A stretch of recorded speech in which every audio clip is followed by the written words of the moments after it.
ഓം നമോ നാരായണായ. ശ്രീമദ് നാരായണീയം ദശകം 31 ശ്ലോകം 4. മഹാബലി തന്നോട് 3 അടി ഭൂമി മാത്രം ചോദിച്ച ആ ബ്രാഹ്മണകുമാരനോട് 3 അടി ഭൂമിയല്ല, ഈ ഭൂമി മുഴുവൻ ചോദിക്കൂ, ഞാൻ വിശ്വൈക പാലകനല്ലേ എന്നൊക്കെ ചോദിച്ചുവല്ലോ. അപ്പോൾ ബ്രാഹ്മണകുമാരൻ അല്ലെങ്കിൽ വാമനമൂർത്തി ഉറപ്പിച്ച് തന്നെ പറഞ്ഞു, വേണ്ട വേണ്ട, എനിക്ക് 3 അടി മണ്ണ് മാത്രമേ വേണ്ടൂ. ഈ 3 അടി കൊണ്ട് തൃപ്തിയായിട്ടില്ല. അവനവൻ്റെ കാര്യം നടത്താനുള്ളത് കിട്ടിയിട്ട് തൃപ്തിയില്ലാത്തവർക്ക് മറ്റെന്ത് കിട്ടിയാലും തൃപ്തി ഉണ്ടാവില്ല. 3 അടി കിട്ടിയിട്ട് തൃപ്തിയില്ലാത്തവർക്ക് ലോകം മുഴുവനും കിട്ടിയാലും തൃപ്തി ഉണ്ടാവില്ല. അങ്ങനെ ഉറപ്പിച്ച് പറഞ്ഞു. അപ്പോൾ മഹാബലി പിന്നെ തർക്കിക്കാൻ നിന്നില്ല. വേഗം ദാനം ചെയ്യാനായി ഒരുങ്ങി. ജലപാത്രമൊക്കെ എടുത്തതും ഉടനെ ഓടി വന്നു അസുരഗുരുവായിട്ടുള്ള ശുക്രാചാര്യർ. എന്നിട്ട് പറഞ്ഞു, വേണ്ട വേണ്ട, കൊടുക്കരുത്, ഇത് അങ്ങയുടെ മുഴുവനും ഹരിച്ചു കൊണ്ടുപോകാൻ വരുന്ന ഭഗവാനാണ്. അതുകൊണ്ട് വാക്ക് മാറ്റിക്കൊള്ളൂ. അസത്യം അത്യാവശ്യ ഘട്ടങ്ങളിലൊക്കെ പറയാം. ഗുരു കുറേ ന്യായമൊക്കെ പറഞ്ഞു കൊടുത്തു. ശിഷ്യനൊന്നും ഇല്ലാതായി പോകരുത് എന്ന് വിചാരിച്ചിട്ടും പിന്നെ മേൽപ്പത്തൂര് പറയണു, അങ്ങയുടെ പ്രേരണ കൊണ്ട് തന്നെയാണ് ആ ഗുരു ഇങ്ങനെ പറഞ്ഞത് ഭഗവാനെ. കാരണം എത്ര ഇളക്കിയിട്ടും തൻ്റെ ദൃഢനിശ്ചയത്തിൽ നിന്നും ഇളകുന്നില്ല ഈ മഹാബലി എന്ന കാര്യം അറിയട്ടെ ലോകം എന്നുകൂടി വിചാരിച്ചിട്ടാവും. അതുകൊണ്ട് ഭഗവാന്റെ പ്രേരണ കൊണ്ടും കൂടിയിട്ട് ശുക്രാചാര്യർ പറഞ്ഞു, കൊടുക്കരുത് കൊടുക്കരുത്, വാക്ക് തെറ്റിച്ചാലും കൊടുക്കരുത്, അല്ലെങ്കിൽ അങ്ങ് നരകത്തിൽ പോവേണ്ടി വരും എന്ന് എല്ലാവരും കേൾക്കെ പറഞ്ഞു. അതാണ് ഈ ശ്ലോകം. നമുക്ക് നോക്കാം. പാദത്രയ യദിനമുദിതോ വിഷ്ടപൈർനാപി തുഷ്യേത് ഇത്യുക്തേ അസ്മിൻ വരദ ഭവതേ ധാതുകാമേ അധതോയം ദൈത്യാചാര്യ തവ ഖലു പരീക്ഷാർത്ഥിന പ്രേരണാത് തം മാമാദേയം ഹരിരയം ഇതി വ്യക്തമേവാബഭാഷേ. അർത്ഥം നോക്കാം. പാദത്രയ്യ 3 അടി കൊണ്ട്, യതി നമുദിത സന്തുഷ്ടനായിട്ടില്ല എങ്കിൽ, വിഷ്ടഭൈ അഭി സകല ലോകങ്ങൾ ലഭിച്ചാലും, ന തുഷ്യേത് ആ ആൾ സന്തോഷിക്കില്ല. ഹേ വരദ അല്ലയോ വരദായകനായിട്ടുള്ള ഭഗവാനെ, ഇതി ഉക്തേ ഇപ്രകാരം അങ്ങല്ലേ പറഞ്ഞത്, അങ്ങ് പറഞ്ഞപ്പോൾ, ഭവതേ തോയം അസ്മിൻ ധാതുകാമേ അങ്ങയ്ക്ക് തരാനായിട്ട് ദാനം 3 അടി തരാനായിട്ട് മഹാബലി തോയം ജലത്തിനെ എടുത്തുകൊണ്ട് വന്നു. അസ്മിൻ ധാതുകാമേ അങ്ങനെ എന്തു തന്നെ പറഞ്ഞിട്ടും പിന്മാറാതെ ഈ ഭൂമി നൽകാൻ തന്നെ തീരുമാനിച്ചു തൻ്റെ ശിഷ്യൻ എന്ന് അറിഞ്ഞപ്പോൾ, പരീക്ഷാർത്ഥിന തവ പരീക്ഷിക്കാൻ ഉദ്ദേശിച്ചിട്ടുള്ളതാണ് അങ്ങ് ഇങ്ങനെയൊക്കെ പ്രവർത്തിക്കുന്നത്. പരീക്ഷിച്ചിട്ട് തെളിയിക്കണം മഹാബലിയുടെ വിശുദ്ധി, ശക്തി, ശ്രേയസ്. അതിനു വേണ്ടിയിട്ടല്ലേ അങ്ങ് ഇങ്ങനെയൊക്കെ ചെയ്തത്. തവ പ്രേരണാത് അങ്ങനെയുള്ള അങ്ങയുടെ പ്രേരണ കൊണ്ട് എന്നതുപോലെ ദൈത്യാചാര്യ അസുരഗുരുവായിട്ടുള്ള ആ ശുക്രാചാര്യൻ മാ ദേയം അരുത് അരുത്, കൊടുക്കരുത് എന്ന്, അയം ഹരി ഇത് കൊടുത്താൽ നമ്മൾക്കൊന്നും ഇല്ലാതാവും, കാരണം ഇത് ഹരിയാണ് എന്ന്, തം വ്യക്തമേവ എല്ലാവരും കേൾക്കണ വിധത്തിൽ വ്യക്തമായിട്ട് തം ആ മഹാബലിയോട് ആബഭാഷേ ഖലു പറയുകയും ചെയ്തുവല്ലോ.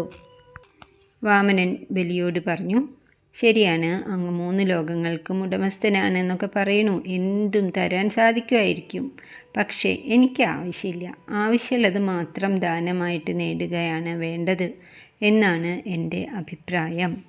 അതല്ല എന്ന് വെച്ചാൽ എത്ര നേടിയാലും സംതൃപ്തി ഉണ്ടാവില്ല, മനസ്സിനൊരു സമാധാനവും ശാന്തിയും കിട്ടില്ല.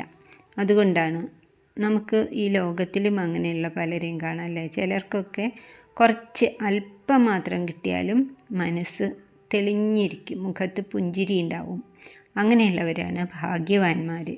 ചിലരെത്ര കിട്ടിയാലും മനസ്സിന് ഒരു തൃപ്തിയും ഉണ്ടാവില്ല. അവർക്ക് സമാധാനം ഉണ്ടാവില്ല. ഭക്ഷണമായാലും വസ്ത്രമായാലും ആഭരണമായാലും സമ്പത്തായാലും സ്ഥാനമാനങ്ങളായാലും സകലതിലും അവരുടെ ഈ ലോഭബുദ്ധി പ്രതിഫലിക്കാൻ തുടങ്ങും. പൂന്താനം പറഞ്ഞില്ലേ, അങ്ങനത്തെ ആളുകൾ 10 കിട്ടിയാൽ 100 മതി എന്നും അങ്ങനെ പറയുന്ന ആൾക്കാരായിരിക്കും. അവർക്ക് തൃപ്തിയോടുകൂടി ഒരു ദിവസം പോലും ജീവിക്കാൻ സാധിക്കില്ല. അത് ഭഗവാൻ പറഞ്ഞു. അപ്പോൾ മഹാബലി പിന്നെ തർക്കിക്കാനൊന്നും പോയില്ല. തീർച്ചയായിട്ടും ദാനം കൊടുക്കുക തന്നെ എന്ന് കരുതി ദാനത്തിനായി ഒരുങ്ങിയതും ഓടി വന്നു. വേണ്ട വേണ്ട, മായാമാണവകോ ഹരി, മായാ മനുഷ്യനാണ്, കപട മനുഷ്യനായിട്ട് ഹരി വന്നിരിക്കുകയാണ്. അതുകൊണ്ട് അങ്ങ് വാക്ക് പാലിക്കണ്ട അസുര രാജാവേ, പിന്മാറുക. ജീവൻ നിലനിർത്താനൊക്കെ വേണ്ടിയിട്ട് നുണയൊക്കെ പറയാം, അല്ലെങ്കിൽ നമ്മളുടെ കാര്യം ആകെ വിഷമാവും. അങ്ങയുടെ മാത്രമല്ല എല്ലാവർക്കും നരകമായിരിക്കും പിന്നെ കിട്ടുക. അതുകൊണ്ട് അങ്ങ് പിന്മാറണം. വലിയ കീർത്തി ശ്രേയസ്സൊക്കെ കിട്ടണമെങ്കിൽ ദേഹം വേണ്ടേ? ഇത് ദേഹം പോലും ഉണ്ടാവില്ല എന്നൊക്കെ ശുക്രാചാര്യർ അങ്ങനെ പറഞ്ഞു. മേൽപ്പത്തൂർ പറയാണ്, ശുക്രാചാര്യർക്ക് അങ്ങനെ തോന്നിച്ചതും ഭഗവാൻ തന്നെയല്ലേ? എന്തിനാ? ബലിയുടെ മനസ്സിൻ്റെ ഉറപ്പ്, മഹത്വം പ്രകടമാക്കാനല്ലേ എന്നാണ്. ഭഗവാൻ വരദനാണ്. മഹാബലിക്ക് ദാനം ചെയ്യാൻ ആഗ്രഹമുണ്ട്, അത് നടക്കട്ടെ എന്നും കരുതി എന്ന് വിചാരിക്കാം.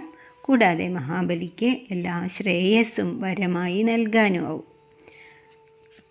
ത്രിപദ എന്ന് പറഞ്ഞാൽ 3 അടി കൊണ്ട്, പാദത്രയ്യ 3 അടി കൊണ്ട്, യതി ന മുദിതോ സന്തോഷമില്ലെങ്കിൽ, തൃപ്തിപ്പെടുന്നില്ല എങ്കിൽ, വിഷ്ടഭൈ അഭി ന തുഷ്യൈ സകല ലോകവും കിട്ടിയാൽ പോലും തൃപ്തി ഉണ്ടാവില്ല. ഇതി ഉക്തേ ഇങ്ങനെ ഭഗവാൻ പറഞ്ഞു. അപ്പോൾ വരദ ശ്രേയസ് നൽകുന്നവനെ, ഭവതേ അങ്ങേക്കായിട്ട്, ധാതുകാമേ അഥ തോയം ദാനം നൽകാനായി വെള്ളം എടുക്കാൻ ആരംഭിച്ചു തുടങ്ങി. വെള്ളപ്പാത്രം ജലപാത്രം എടുത്ത ഉടനെ ദൈത്യാചാര്യനായിട്ടുള്ള ശുക്രൻ അവിടെ വന്നു. അങ്ങയുടെ പ്രേരണ കൊണ്ട് തന്നെ ആയിരിക്കാം. എന്തായാലും തവ ഖലു പരീക്ഷണാർത്ഥം, പരീക്ഷിക്കാൻ തന്നെ ആണ് ഇങ്ങനെ ചെയ്തിട്ടുള്ളത്. ബലിയോട് പറഞ്ഞു, ശുക്രാചാര്യർ പറഞ്ഞു, കൊടുക്കണ്ട കൊടുക്കണ്ട എന്ന് സകലരും കേൾക്കെ തുറന്നു പറഞ്ഞു. ഭാഗവതത്തിൽ ബലി പറയുന്നുണ്ട്, സാധാരണ ഗൃഹസ്ഥന്മാരെക്കുറിച്ച് അവിടെ നിന്ന് പറയുന്നതൊക്കെ ശരി തന്നെയാണ്. പക്ഷേ ഞാൻ സാധാരണ ആളല്ലല്ലോ, പ്രഹ്ലാദൻ്റെ കുലത്തിൽ ജനിച്ചിട്ടുള്ള ഭാഗവതനാണ് ഞാൻ, ഭക്തനാണ്. എനിക്ക് സാധിക്കില്ല തരാമെന്ന് പറഞ്ഞതിനെ നിഷേധിക്കാൻ. നരകമോ സങ്കടമോ സ്ഥാനഭ്രംശമോ മരണമോ എന്തു വേണമെങ്കിൽ വന്നോട്ടെ, എനിക്ക് ഭയമില്ല. ബ്രാഹ്മണരുടെ ശാപം ലഭിക്കുക, ബ്രാഹ്മണരെ അപമാനിക്കുക, അതിനെയാണ് ഞാൻ ഭയപ്പെടുന്നത്. എനിക്ക് മുമ്പും ഇങ്ങനെ എത്രയോ അനുഭവങ്ങൾ കേട്ടിട്ടില്ലേ? ദദീജി മഹർഷി തൻ്റെ നട്ടെല്ല് തന്നെ ദാനം ചെയ്തു, ശിബി മാംസം തന്നെ ദാനം ചെയ്തു. അങ്ങനെ പ്രാണൻ, എൻ്റെ അച്ഛൻ തന്നെ ആയുസ് ദാനം ചെയ്ത ആളാണ്. അങ്ങനെ എന്തായാലും ഇന്നല്ലെങ്കിൽ നാളെ നമ്മളെ വിട്ടുപോകും ഈ സമ്പത്തും ജീവനും എല്ലാതും. അതുകൊണ്ട് ഉള്ളപ്പോൾ തന്നെ, ജീവിച്ചിരിക്കുമ്പോൾ തന്നെ ഇവിടെ ഒരു സൽപാത്രമാണ് കിട്ടിയിരിക്കുന്നത്. അപ്പോൾ ആ ഭഗവാന്, ആ ബ്രാഹ്മണകുമാരനെ ദാനം ചെയ്യുക തന്നെയാണ് ബുദ്ധി. മാത്രമല്ല അങ്ങ് പറഞ്ഞു ഇത് ഭഗവാനാണ് എന്ന്. അപ്പോൾ പിന്നെ എന്തായാലും ഞാൻ കൊടുക്കാൻ തന്നെ തീരുമാനിച്ചു എന്ന് പറഞ്ഞ് ബലിദാനം ചെയ്യാനൊരുങ്ങി.